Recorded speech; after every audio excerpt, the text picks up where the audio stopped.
The steel door buckled inward with a sound like a gunshot. I didn't think, I just swung. The heavy pipe wrench connected with the side of Miller's head, but it didn't feel like hitting a man. It felt like hitting a frozen side of beef. He didn't even grunt. He just stumbled back, his milky eyes fixed on my throat, his jaw hanging at a broken angle. I slammed the door shut and threw the deadbolt, my hands slick with grease and cold sweat. Welcome to day 1. I'm stuck on the Aurora North, an oil rig 60 miles off the coast of Alaska, and everyone I work with is trying to eat me. The wind outside is screaming at 50 miles per hour, and the temp is sitting at 30 below. If I leave, I freeze. If I stay, I'm dinner. I backed away from the door, my breath coming in ragged puffs of white steam. The power was flickering. That was the first thing I had to fix. No power meant no heat. No heat meant I'd be a popsicle before the sun even tried to come up. I checked my belt. I had the wrench, a multi-tool, and a mag light with half-dead batteries. Not exactly an arsenal. I moved through the sub-level maintenance corridor, keeping my back to the pipes. The smell was the worst part. It wasn't just the oil and the salt spray anymore. It was the smell of opened guts and old copper. I found the first supply locker near the pump room. I didn't have a key, so I used the wrench to shear off the padlock. Inside, 3 cans of pressurized peaches, a box of high-calorie protein bars, and a flare gun with 2 rounds. It wasn't much, but it was enough to keep the stomach from cramping.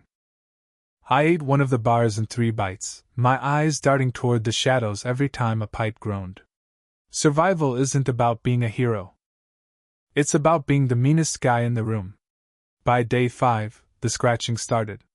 They don't sleep. They don't feel the cold. I could hear them on the deck above me, their frozen boots clumping on the metal plating. There were 30 men on this rig.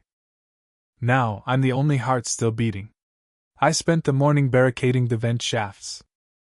I used scrap sheet metal and a portable welder I dragged from the shop. The arc of the welder was the only light I had. Every time the blue spark flashed, I'd see a face in the reflection of the glass, pale, sunken, and hungry. I had to ration the welding gas. If I ran out, the vents were wide open. On day 12, the water lines froze. I had to start melting snow from the outer walkways, but that meant opening a hatch. I waited until the wind was at its peak, hoping the noise would cover the sound of the hinges. I cracked the door just an inch. The cold hit me like a physical punch. And there he was. Sanchez. He used to be the lead driller. Now he was just a blue-skinned thing standing 5 feet away. He turned his head, hearing the seal break. I didn't wait. I fired the flare gun. The red phosphorus caught him square in the chest, lighting up the dark like a nightmare. He didn't scream. He just burned, the fire melting the ice on his skin as he lunged for me. I kicked him back and slammed the hatch, the sound of his flaming fists thudding against the steel echoing in my ears for hours. By day 20, I was losing my mind. The isolation is a different kind of monster. I started talking to the machinery. I named the backup generator Bessie. If Bessie died, I died. I spent most of my time in the crawl spaces, moving between the kitchen and the machine shop. I'd made a spear out of a sharpened rebar and duct tape. It wasn't pretty, but it gave me reach. I found a stash of vitamins in the infirmary, which probably saved me from scurvy, but the floor was covered in dried blood. I had to crawl over the remains of the chief engineer to get to them. He tried to barricade himself in a locker. It didn't work. Day 25 was when the fuel levels hit the red zone. I had to make a run for the external tanks on the lower platform. It was a suicide mission. I wrapped my boots in burlap for traction on the ice and grabbed my rebar spear. The fog was so thick I couldn't see my own hands. I moved like a ghost, heart hammering against my ribs so hard I thought it would crack a bone. I heard them before I saw them. The wet, rhythmic slapping of feet on ice. There were 3 of them. I climbed the ladder to the catwalk, my fingers numbing despite the heavy gloves. One of them caught my ankle. I looked down and saw the jagged teeth of a former deckhand sinking into the thick leather of my boot. I didn't panic. I used the other foot to stomp his head into the grating until his grip loosened. I made it to the valve, turned the intake, and felt the vibration of the fuel moving. But then the alarm tripped. The rig's automated safety system detected the drop in pressure. A high-pitched wail cut through the Arctic air. It was a dinner bell. They came from everywhere. Out of the fog, out of the shadows, dropping from the upper cranes. I ran. My lungs burned with the sub-zero air. I reached the bulkhead door, but it was jammed. A piece of debris had wedged in the track. I turned, spear leveled, as a dozen of them rounded the corner, their frozen breath trailing behind them like ghosts. I'm cornered. The fuel is flowing, the heat is coming back, but I've got 10 seconds before they tear me apart. This is day 30, and I'm out of flares.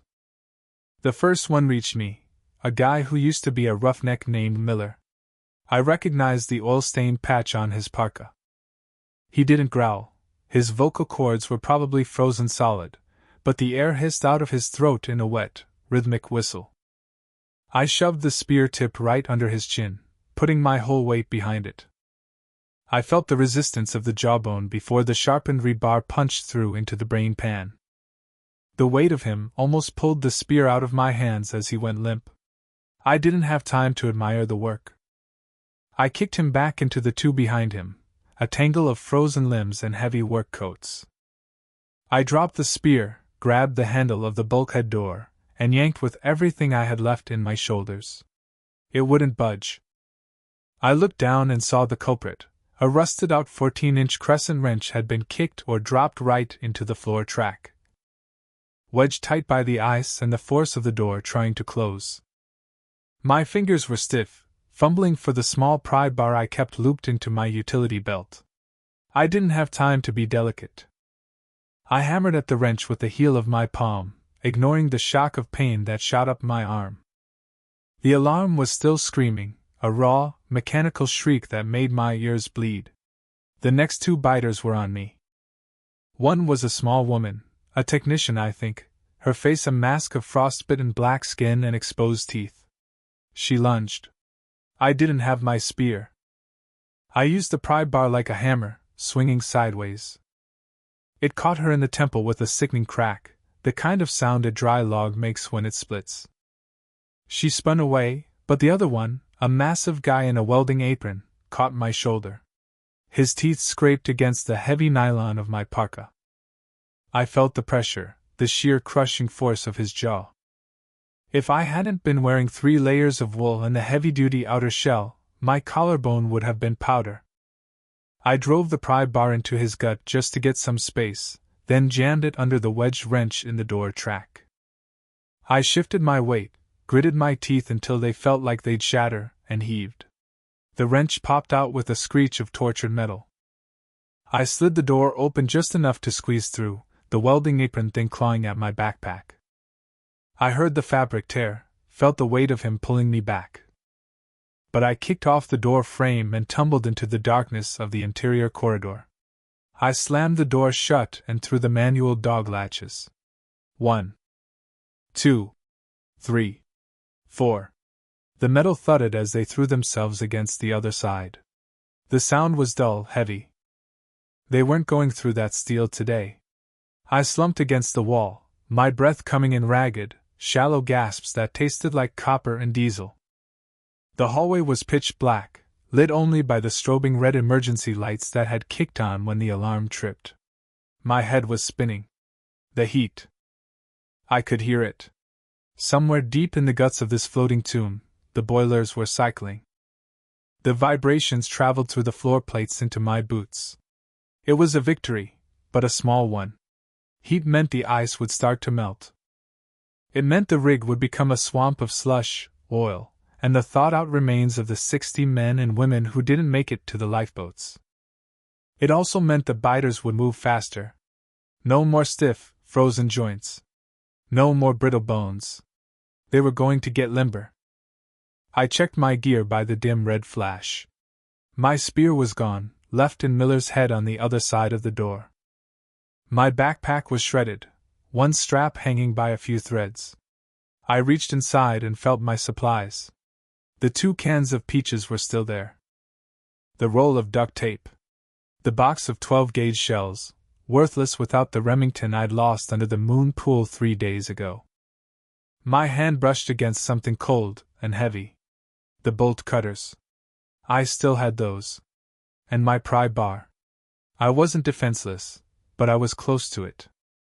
I stood up, my knees popping. I needed to get to the sub-level maintenance locker. If the fuel was flowing, I could get the auxiliary generator started. That meant lights. That meant the elevators might work, or at least I could see what was coming for me in the stairwells. I started moving down the hall, my hand trailing along the cold, damp wall. The smell was changing.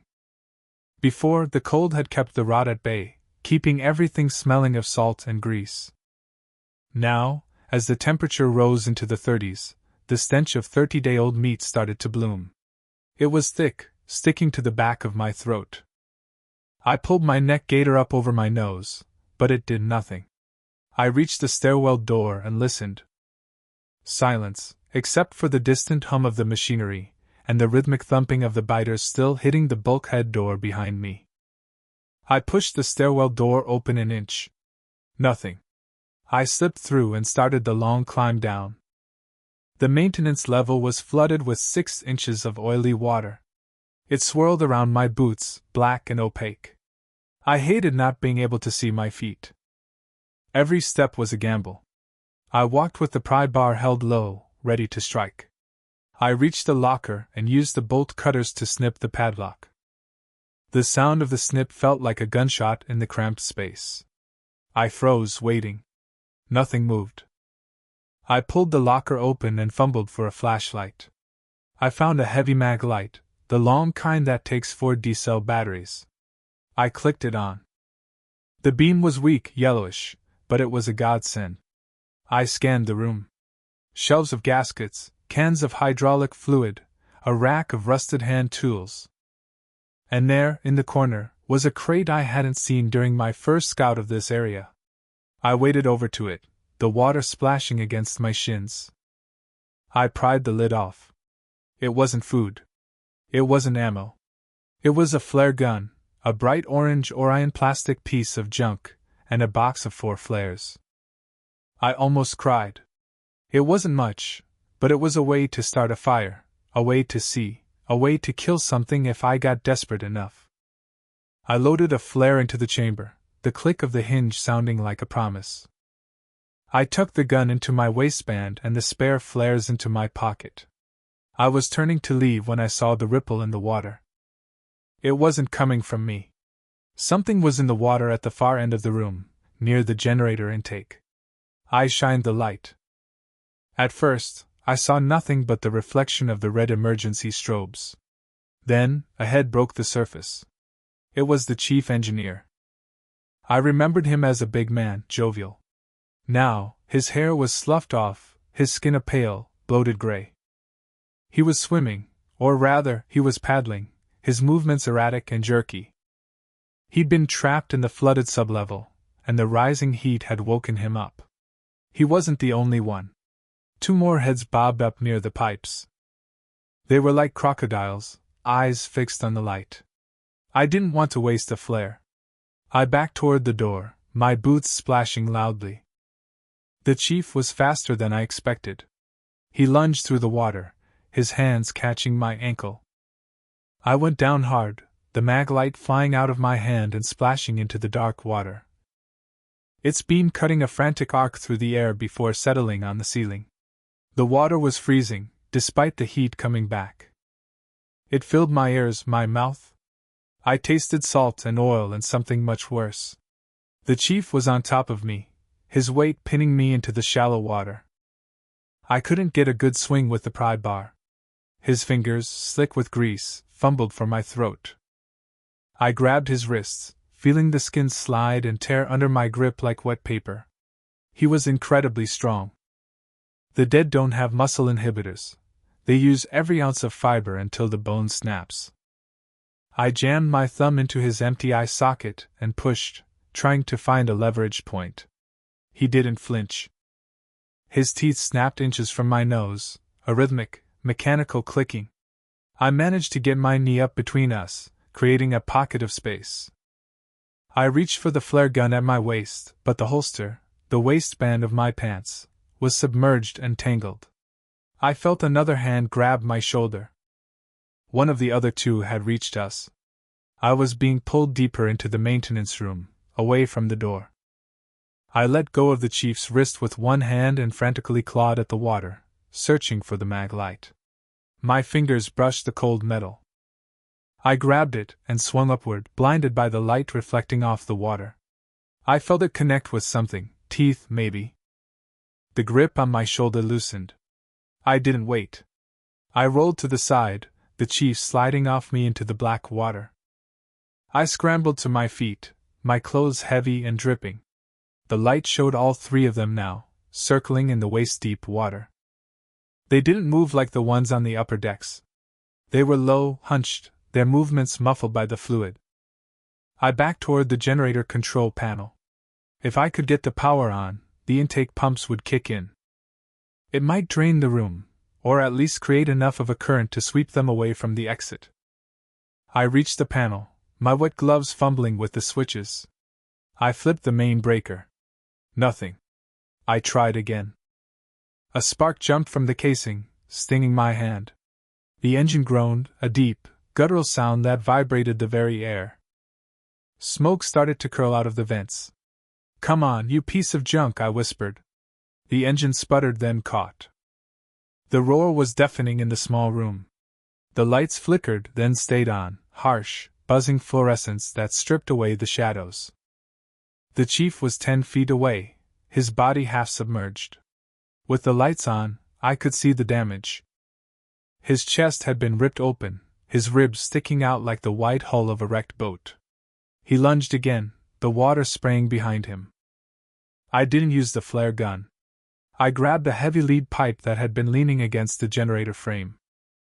I stepped into his path, swung with both hands, and caught him square in the neck. The force of the blow carried him sideways, his head lolling at an impossible angle. He hit the water and didn't get back up. The other two were more cautious, hovering at the edge of the light. I didn't wait for them to make a move. I climbed the ladder to the observation walkway, my lungs heaving. From the walkway, I could see the whole room. The pumps were working. The water level was dropping, slowly, being sucked into the drainage grates. But the noise, the roar of the generator, was a beacon. I looked up at the ventilation shaft. The mesh screen was vibrating. Something was coming through the ducts. I heard the scratching of nails on tin. It wasn't just one. It was a swarm. They must have been nesting in the climate control system, waiting for the thaw. I looked back at the door I'd come through. It was beginning to buckle. The biters from the hallway had found me. I was trapped between the flooded floor, the ventilation shaft, and the door. I pulled the flare gun. I had to make a choice. I could try to burn them out, but in an oil-soaked environment, that was a suicide mission. I looked at the generator. The fuel line was exposed, a thick, braided hose that ran from the main tank. If I severed that, I could flood the room with diesel. It was a hell of a risk. I took the bolt cutters and leaned over the railing, reaching for the hose. The scratching in the vents got louder. A pale, shriveled hand poked through the mesh, followed by another. They were thin, gaunt things, their skin stretched tight over their bones. They looked more like spiders than people. They tore the mesh away like it was wet cardboard and began to drop, one by one, onto the generator casing. I snipped the fuel line. The diesel sprayed out in a high-pressure arc, coating the generator, the floor, and the two biters still in the water. The smell was overwhelming, a chemical punch that made my eyes water. I scrambled back toward the far end of the walkway, toward the emergency egress hatch that led to the derrick's exterior. I jammed the flare gun into my belt and grabbed the ladder. As I climbed, I looked down. The room was a nightmare. A dozen of the spiders were swarming the generator. The engine began to scream as the diesel fouled the air intake. The vibration was shaking the entire walkway. I reached the egress hatch and hammered on the locking pins. They were rusted shut. I looked back. One of the spider things had spotted me. It scrambled up the support pillar with terrifying speed, its movements fluid and silent. I didn't have time to use the pry bar. I pulled the flare gun, leveled it at the thing's chest, and pulled the trigger. The flare hit it dead center, the magnesium burning with a brilliant, blinding white light. The thing didn't scream, but it fell, a ball of fire dropping into the pool of diesel below.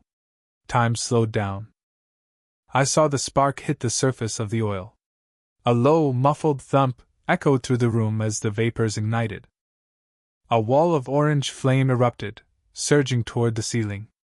The heat was instantaneous, searing my skin. I hammered at the hatch pins again, my heart hammering against my ribs. One pin popped. Then the second. I shoved the hatch open and scrambled out onto the exterior catwalk, just as a pillar of fire shot out of the opening behind me. The wind hit me like a physical blow. The Arctic air was a shock after the heat of the fire. I was 50 feet above the deck, clinging to a narrow steel grating. Below me, the rig was a chaos of moving shadows and fire. The alarm was still going, but it was being drowned out by the roar of the wind and the crackle of the burning maintenance level. I looked toward the helipad. If there was any chance of a rescue, or even just a place to hold out, that was it. But the path was blocked. The fire had compromised the structural integrity of the walkway I was on. I heard the groan of metal. The section of catwalk 10 feet in front of me shifted, tilting toward the sea. I looked back. The hatch I had just come through was a portal to hell. And out of that fire, a figure emerged. It was the welder, his apron charred, his skin bubbling and sloughing off in great black sheets. He wasn't dead. He wasn't even slowed down. He stepped onto the catwalk, his boots melting onto the grating with every step. He was walking through the fire to get to me. I reached for my pocket, fumbling for another flare, but my fingers were too numb. I watched him approach, a silent, burning specter. Behind him, more of them were coming, their bodies wreathed in flames, driven by a hunger that not even the fire could satisfy. I looked down at the dark, churning water of the Bering Sea, then back at the burning dead. I gripped the railing, my knuckles white, as the catwalk gave another violent lurch. The bolts shearing off one by one with the sound of snapping bone. I reached for the next section of the rig, my fingers slipping on the ice-covered rail. And then the entire support column beneath me groaned and began to buckle, tilting me directly into the path of the flaming welder who lunged. His scorched fingers locking around my throat as we both began to slide toward the edge. The heat was the first thing that hit me, a dry, searing blast that smelled like a butcher shop fire. The welder's fingers were blackened sticks, but they had the strength of hydraulic clamps. I could hear my own windpipe whistling as it compressed under the pressure of his charred grip. We hit the edge of the tilting catwalk, and for a split second, gravity didn't exist. We weren't falling, we were just suspended in a scream of tearing metal. Then the jolt came. We didn't hit the water. We slammed into a tangled mess of crane cables and a secondary mesh walkway 20 feet below. The impact rattled my teeth so hard I thought I'd bitten through my tongue. The welder didn't let go. He was a torch, lighting up the dark, icy underbelly of the rig with a flickering, orange glow. I scrambled, kicking my boots against the mesh, trying to find purchase. My right hand found a loose piece of rebar sticking out from a jagged weld. I didn't think. I just drove the rusted point through his eye socket. The skull offered a sickening resistance, a dry, crunchy pop. And then the light in his eyes, if there ever was any, flickered out with the hiss of rain on hot metal. He went limp, the weight of his charred body nearly dragging me over the side of the mesh into the white-capped waves of the Bering Sea. I peeled his fingers back, one by one. They snapped like dry twigs. I kicked the carcass away, watching it tumble into the dark water. It didn't sink immediately. It bobbed there, a tiny coal in a vast, freezing ocean, before the waves swallowed it whole. I was shaking. Not just from the adrenaline, but from the cold. My clothes were soaked through with a mixture of salt water and hydraulic fluid. In this temperature, that was a death sentence. I had maybe 20 minutes before my core temperature dropped to the point of no return. I looked up. The catwalk I'd just fallen from was gone, hanging by a single, groaning bolt. The way back to the living quarters was cut off. I had to go down, into the guts of the rig. I hauled myself up, my muscles screaming. Every movement felt like pulling a sled through deep mud. I reached the level 3 maintenance deck. It was a forest of pipes and valves, coated in a thick layer of rime ice. I needed my gear. I'd cached a survival bag in the mud pump room 3 days ago, when the first level was overrun. If I could get there, I had a chance. The air down here was thick with the smell of sour crude and something else, the copper tang of blood. I moved slowly, my boots clicking on the steel grating. I found the door to the pump room. It was a heavy, reinforced steel hatch. I'd spent 6 hours welding extra crossbars onto it, and bracing it with 4-inch timber. It was my fail-safe. My fortress. I reached for the handle, my fingers so numb they felt like wooden pegs. I yanked. It didn't budge. I tried again, throwing my entire weight into it. Nothing. Then I saw the scratches around the frame. Deep, gouged grooves in the steel. Something had been trying to get out, not in. The realization hit me like a physical blow. I'd locked myself out of my own sanctuary, or worse, I'd locked something inside with my supplies. A low, wet thud came from the other side of the steel. Then another. The timber bracing I'd been so proud of began to splinter. I backed away, my hand going to my belt. I reached for the customized Benelli shotgun I'd scavenged from the security locker. It was a solid piece of engineering, but as I tried to rack the slide, it seized. The salt spray had frozen the action solid. I hammered the charging handle against the railing, desperate to break the ice, but the bolt wouldn't move. On the third strike, the charging handle simply snapped off. Cheap alloy. The gun was now just a 3-pound club. The door groaned. The heavy steel was actually bulging outward. The sheer force required to bend a reinforced hatch like that was impossible. No human could do it. But these things weren't human. They didn't have muscle fatigue. They didn't feel the lactic acid buildup. They just pushed until the material failed. The first hinge popped.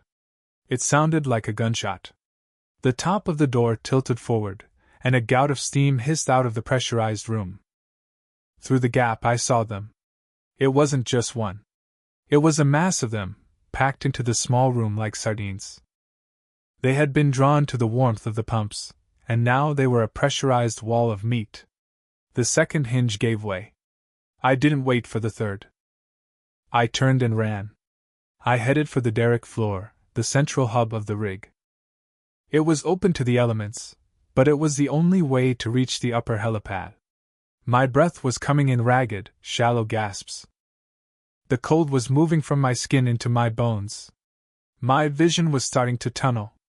This is what it looks like when your mechanics fail. No guns. No barricades. Just the raw, animal urge to keep moving. I climbed the vertical ladder to the drill floor. Halfway up, my left hand slipped on the ice. I dangled over the moon pool, the massive opening in the center of the rig where the drill string went down into the seabed. Below me, the water was a churning vortex of black and white. If I fell, the impact would kill me before the hypothermia even had a chance. I jammed my elbow over a rung, using the joint as a hook, and hauled myself up with pure, terrified strength. I rolled onto the drill floor. It was a wasteland of discarded tools and frozen slush. The massive yellow blocks of the traveling system hung overhead like the blade of a guillotine. And then I heard it, the shuffling. It wasn't coming from behind me. It was coming from everywhere.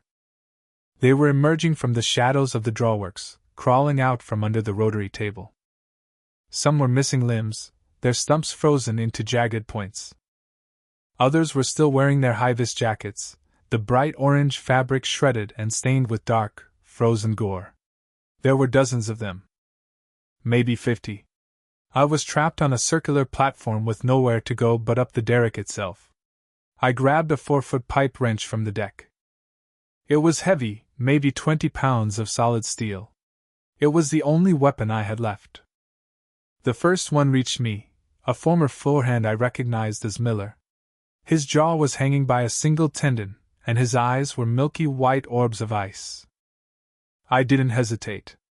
I swung the wrench with everything I had. The head of the tool caught him in the temple. His skull didn't just break, it shattered like a frozen melon. He went down, but 3 more were right behind him. I swung again, and again.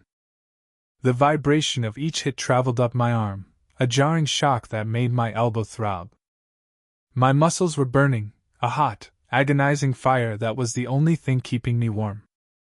I wasn't thinking about survival strategies or long-term plans anymore. I was just a machine. Swing. Pivot. Reset. Swing. I backed toward the derrick ladder, the heavy wrench a blur of cold steel. I hit one in the chest, feeling the ribs snap under the weight of the tool. I kicked another in the knee, hearing the joint explode. But for every one I dropped, 2 more seemed to crawl out of the darkness.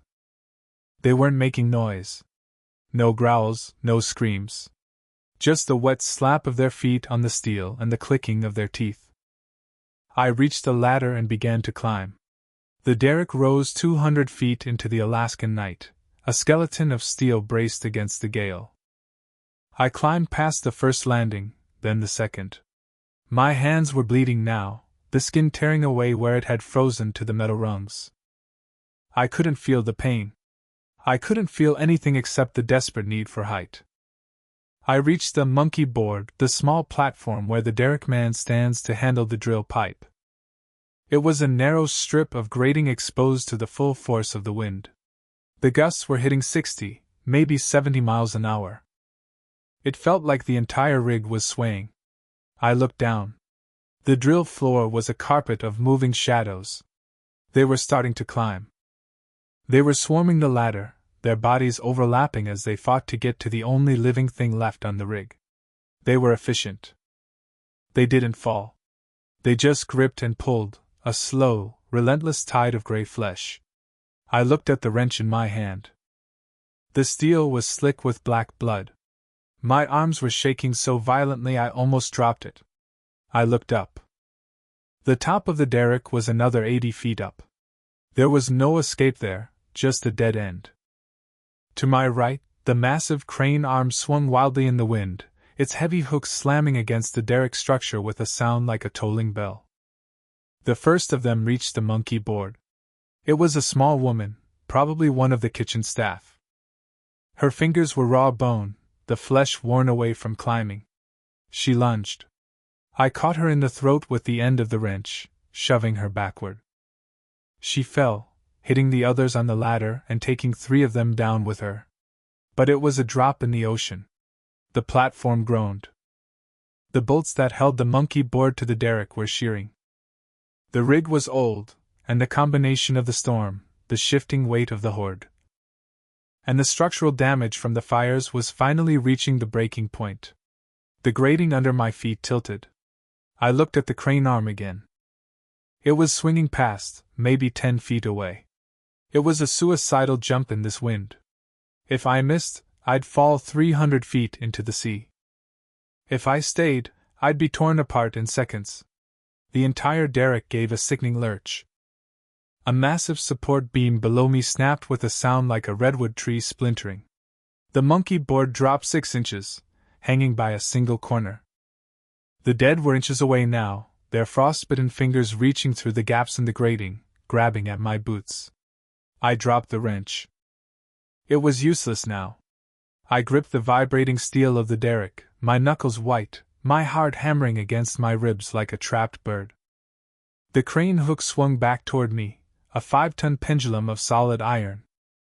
The wind roared in my ears, a deafening, mindless howl that drowned out the sound of the collapsing rig. I shifted my weight to the very edge of the tilting platform. I could see the lead zombie's face, a mask of shredded skin and frozen black veins. It lunged, its teeth snapping inches from my thigh. I didn't look down. I didn't look back. I timed the swing of the crane. 3, 2, 1. The monkey board vanished beneath me as the bolts finally gave way. I was in the air, a frozen speck against the black sky. My fingers reached out, clawing at the freezing wind, seeking the heavy, grease-slicked chain of the crane hook. The cold was absolute. The darkness was total. And then my fingers hit metal. I gripped the chain, the sudden jerk nearly tearing my arms from their sockets. I swung out over the abyss, the derrick behind me beginning to fold like a house of cards. Below, the swarm of the dead watched from the crumbling floor, 1,000 white eyes reflecting the dying light of the fires. The crane arm groaned, the gears grinding as the wind caught it, spinning me further out over the churning, ice-choked water. I hung there, dangling by my raw, bleeding hands, as the main support of the rig gave a final, terminal scream. The derrick collapsed, a mountain of steel falling into the sea, taking the horde with it in a spray of white foam and twisted iron. I was alone, suspended in the dark, and then I heard it. A sound from above.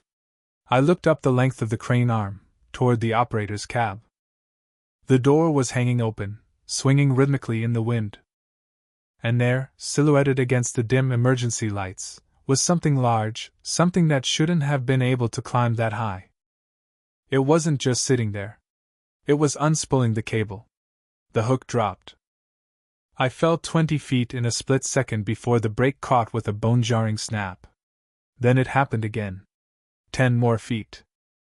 The thing in the cab was playing with me. It was lowering me, inch by inch, into the dark, freezing maw of the Bering Sea. I looked up, my eyes stinging from the salt and the cold. The figure in the cab leaned out. It wasn't one of the shamblers. It was something else, something faster, something that moved with a fluid, predatory grace. It raised a hand, and for a second, I thought it was waving. Then I saw the flash of steel in its grip. It wasn't waving. It was cutting the emergency release. The cable hummed with tension, a high-pitched whine that vibrated through my entire body. I looked down at the black water, then back up at the cab. The figure brought the blade down. The world went silent as the tension snapped. The snap wasn't a sound. It was a physical shockwave that traveled up the cable and vibrated through my teeth. For a heartbeat, gravity ceased to exist. Then the world lurched upward as I plummeted. The cage didn't hit the water so much as it collided with it like a falling hammer hitting an anvil. The impact shattered the remaining glass in my goggles and drove the air from my lungs in a single, agonizing burst. I went deep. The Bering Sea is a liquid tomb, 34 degrees of salt and spite, and it rushed into my throat, burning like battery acid. The cage dragged me down, the weight of the steel winch and the snapped cable acting as an anchor. Darkness swallowed the surface light. I fumbled for the quick release on the harness, my fingers already turning into stiff, useless wooden pegs from the cold shock. My heart hammered against my ribs, a panicked animal trapped in a cage of bone. I found the buckle. I jammed my thumb into the recessed button and pushed. Nothing. The frame of the cage had buckled on impact, pinning the mechanism. I didn't scream, I couldn't, but my mind was a roar of profanity. I reached into my belt and pulled the heavy-duty folding knife I'd kept greased with industrial lubricant. I didn't try to unlock the buckle. I sawed at the nylon webbing. The blade was sharp, but the water resistance made every stroke feel like I was moving through wet concrete. One strap gave. Then the second. I kicked free of the cage just as it vanished into the black abyss below. I swam for the shimmer of the surface, my lungs screaming, my vision tunneling into a narrow pinprick of light. When I broke the surface, I didn't inhale. I gasped, a ragged, wet sound that felt like swallowing glass. The rig loomed above me, a jagged crown of rusted iron and flickering floodlights against the bruised Alaskan sky. The stalker, that thing in the cab, was looking down. I could see its silhouette perched on the edge of the crane walkway. It didn't jump. It just watched. I had maybe 4 minutes before hypothermia shut my heart down. I swam for the nearest jack-up leg, my movements erratic and splashing. Every wave that hit me felt like a physical blow. I reached the cross-bracing of the leg, a massive steel pipe slick with algae and frozen spray. There were barnacles here, sharp as razors. They shredded my palms as I clawed my way upward, but I couldn't feel the pain. I only felt the desperate need to get out of the heat-leaching water. I hauled myself onto a horizontal strut 10 feet above the swell. I shook violently, my muscles twitching with such force it threatened to shake me back into the drink. I had to move. Movement was heat. I climbed the internal ladder of the leg, my boots ringing on the iron rungs. I reached the spider deck, the lowest maintenance level of the rig. It was a maze of piping and valves, cloaked in deep shadows. I smelled them before I saw them. That thick, cloying stench of rancid fat and copper. They were huddled in the lee of the wind, 3 shamblers, their skin gray and translucent like spoiled fish. They turned as I stumbled onto the grating. I didn't have the strength for a prolonged fight. I pulled the flare gun from my waterproof hip pouch. I aimed at the center mass of the leading one and pulled the trigger. The magnesium flare erupted in its chest, a blinding white sun that hissed as it melted through flesh and bone. The creature didn't scream, it just collapsed, a heap of burning chemical fire. The other 2 lunged. I swung my heavy pipe wrench, a 4-foot length of cast iron. The first blow caught one in the temple, caving in the skull with a wet crunch. The second one grabbed my arm, its teeth snapping inches from my throat. I jammed my thumb into its eye socket and pushed until I felt the resistance give way. I kicked it back, and it tumbled through the open grating into the churning sea below. I leaned against a valve wheel, coughing up brine. My hands were a mess of blood and sea salt. I looked up. The stalker was no longer on the crane. It was coming down. I could hear the rhythmic clanging of its movement, not the heavy, dragging gait of the others, but a fast, calculated metallic tapping. It was using the exterior pipes like a jungle gym. It was hunting me, and it was faster than I was. I made for the mud pump room. If I could get to the main deck, I could reach the lifeboats, but the direct routes were crawled with the dead. I had to go through the guts of the rig. The pump room was a cavern of massive cylinders and hydraulic lines. The air was thick with the smell of drilling fluid and old grease. I moved through the narrow walkways, my wrench held low. I could hear it above me, scurrying through the overhead cable trays. I stopped. The sound stopped. I moved. The sound moved. "Come on then," I hissed, my voice a dry rattle. It dropped from the ceiling 20 feet ahead of me. It landed on all fours, its spine elongated and twisted, its fingers ending in blackened, jagged nails. It didn't have the mindless look of the others. Its eyes were milky but focused. It moved with a twitchy, predatory intelligence. It lunged.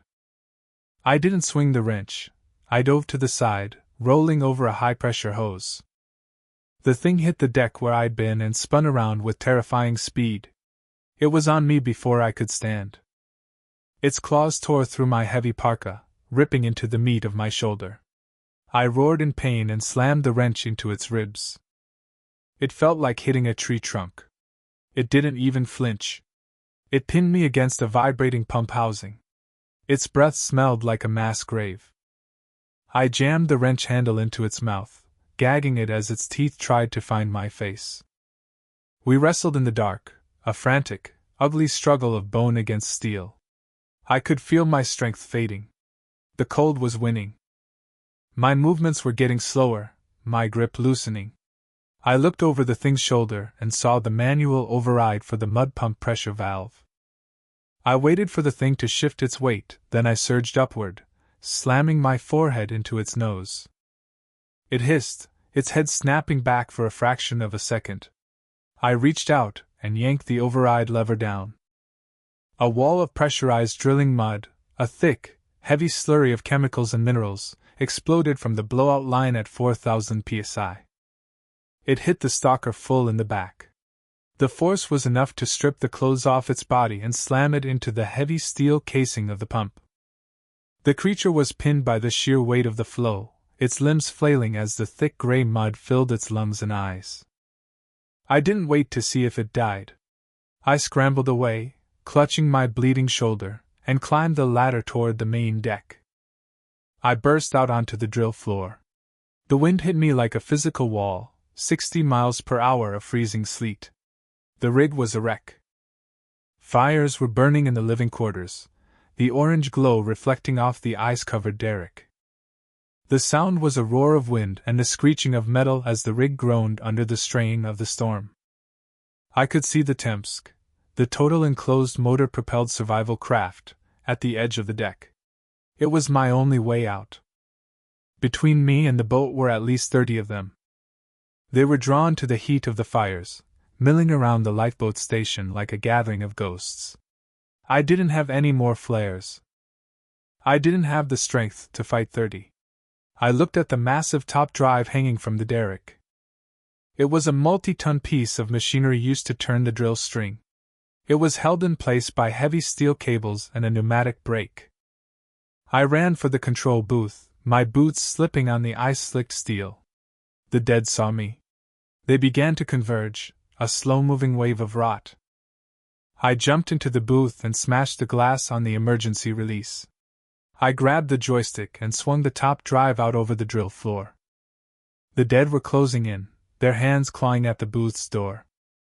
I waited until they were bunched up, a tight knot of gray flesh directly under the hanging weight. I hit the brake release. The top drive fell. It didn't just hit them, it pulverized them.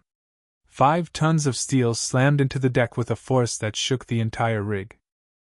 The sound was a sickening wet thud followed by the groan of the deck plating buckling. A spray of black gore coated the ice. The path was clear, but the impact had severed a fuel line. A spark from the crashing metal hit the leaking diesel. A wall of fire erupted between me and the lifeboat. I didn't think. I ran. I dived through the flames, the heat searing the hair on my arms and the skin of my face.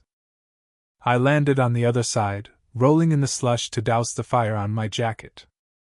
I scrambled to the lifeboat, my hands fumbling with the heavy hatch wheel. I threw it open and tumbled inside. The interior was cramped, smelling of plastic and stale air. I slammed the hatch shut and dogged it down. I climbed into the pilot's seat. I didn't know how to launch this thing properly, but I knew where the release lever was. I hit the engine start. It coughed, sputtered, and died. "Not now," I whispered, my hands shaking so hard I could barely grip the key. "Not now, you bastard." I primed the fuel line, my heart hammering a frantic rhythm against my ribs. I turned the key again. The diesel engine roared to life, a steady, mechanical throb that felt like the most beautiful sound I'd ever heard. I grabbed the big red lever labeled emergency release. I looked out the small porthole. The stalker, covered in mud, its skin shredded, one arm hanging limp, was dragging itself across the deck toward me. It reached the glass, its milky eyes staring into mine. It didn't snarl. It just pressed its palm against the glass. I pulled the lever. The world dropped away. The lifeboat slid down the rails, a stomach-churning acceleration that ended in a massive splash as we hit the Bering Sea. The boat bobbed like a cork, the internal gyros spinning wildly. I shoved the throttle forward, the propeller biting into the cold water. I steered away from the rig, heading into the heart of the storm. I looked back through the rear porthole.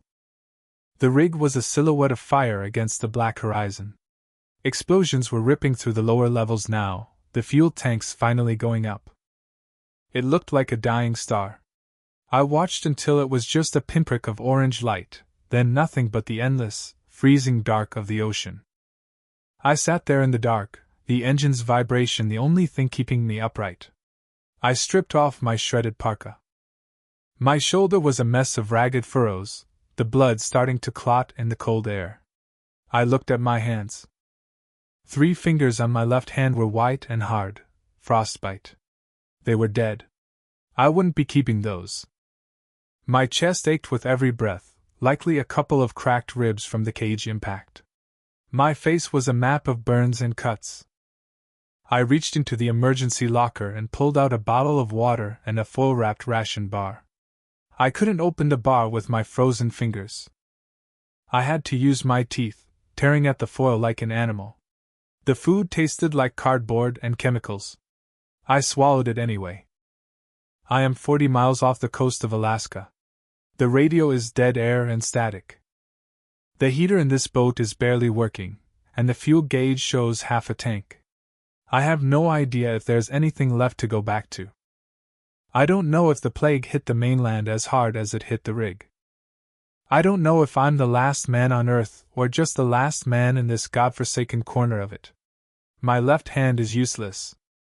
I can't feel my feet anymore. The adrenaline is gone, leaving behind a hollow, aching exhaustion that feels like it's carved into my marrow. I didn't save the world. I didn't find a cure. I didn't even save my friends. I just survived. I fought, I bled, and I broke myself just to keep breathing for one more day in a world that doesn't want me in it. I leaned my head against the cold plastic of the hull and closed my eyes.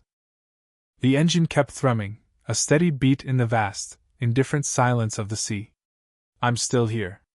That's all there is. That's the only victory I get. I'm still breathing. For now, that has to be enough.